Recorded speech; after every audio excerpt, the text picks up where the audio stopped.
Le battement d'ailes d'un papillon au Brésil peut-il provoquer une tornade au Texas? Quand on entend chaos, on pense immédiatement à désordre, imprévisibilité et hasard. Mais en science, le chaos a une définition bien plus subtile.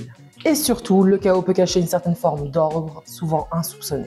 Aujourd'hui, nous allons explorer cet ordre secret, celui que l'on retrouve dans des objets fascinants, les fractales. Les fractales, la géométrie de l'infini. Une fractale, c'est un objet géométrique qui se répète à toutes les échelles. Si vous zoomez, la structure globale se répète encore et encore. Ce phénomène s'appelle l'autosimilarité. Un exemple simple, le triangle de Sierpinski. On construit ce triangle en retirant à chaque étape un sous-triangle au centre de chaque triangle existant. Théoriquement, ce processus peut se répéter à l'infini. L'un des exemples les plus connus de fractales, c'est l'ensemble de Mandelbrot, défini par une équation extrêmement simple. Z de n plus 1 est égal à Z de n au carré plus C. C'est une constante. Et lorsqu'on simule les solutions de cette équation, on obtient cette figure magique qui ne fait que se répéter à l'infini.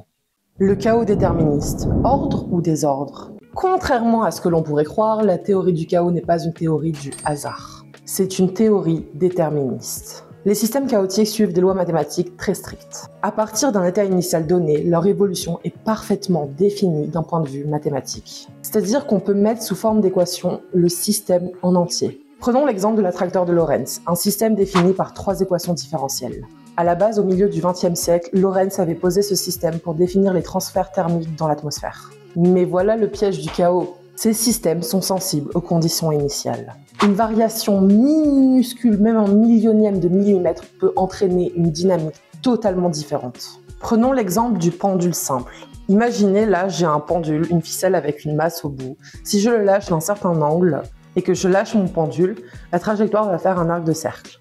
Si je prends le même pendule et que je le lâche avec 1 degré de différence, la trajectoire va être sensiblement la même. Dans le cadre d'un pendule chaotique, par exemple un double pendule, un écart d'un millième de degré entraîne des trajectoires de la masse complètement différentes. C'est ce qu'on appelle l'effet papillon. Le chaos n'est donc pas un hasard, c'est un désordre prévisible mais inaccessible car la moindre imprécision sur la mesure initiale rend toute prévision à long terme impossible. Fractal et chaos, une alliance intime. Dans les systèmes chaotiques, les trajectoires ne s'éparpillent pas au hasard. Elles se rassemblent autour de structures géométriques et attracteurs complexes, ce qu'on appelle les attracteurs étranges. Et ces attracteurs ont une structure fractale. C'est le cœur du lien entre fractal et chaos.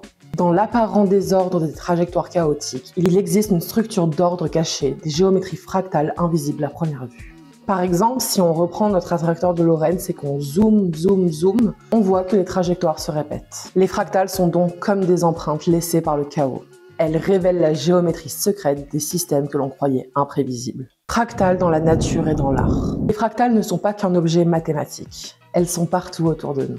Les rivières dessinent des réseaux fractales. Les éclairs suivent des chemins arborescents fractales également. Nos vaisseaux sanguins et nos poumons utilisent cette structure pour optimiser les échanges d'énergie et de matière. Dans l'art, les fractales fascinent. M.C. Escher a construit un monde impossible, la géométrie se plie aux lois de l'infini. Aujourd'hui, les artistes numériques créent des œuvres hypnotiques basées sur des équations fractales. Même la musique peut suivre des motifs fractales où les rythmes et les mélodies se répètent à différentes échelles de temps. Le chaos est loin d'être l'anarchie que l'on imagine. Derrière l'imprévisible, la nature cache souvent des structures profondes, magnifiques et ordonnées. Les fractales sont donc le langage secret de ce chaos. Elles en dessinent les frontières invisibles. La prochaine fois que vous verrez une rivière, une feuille ou un nuage, rappelez-vous, la géométrie de l'univers est peut-être bien plus organisée que vous ne le pensez.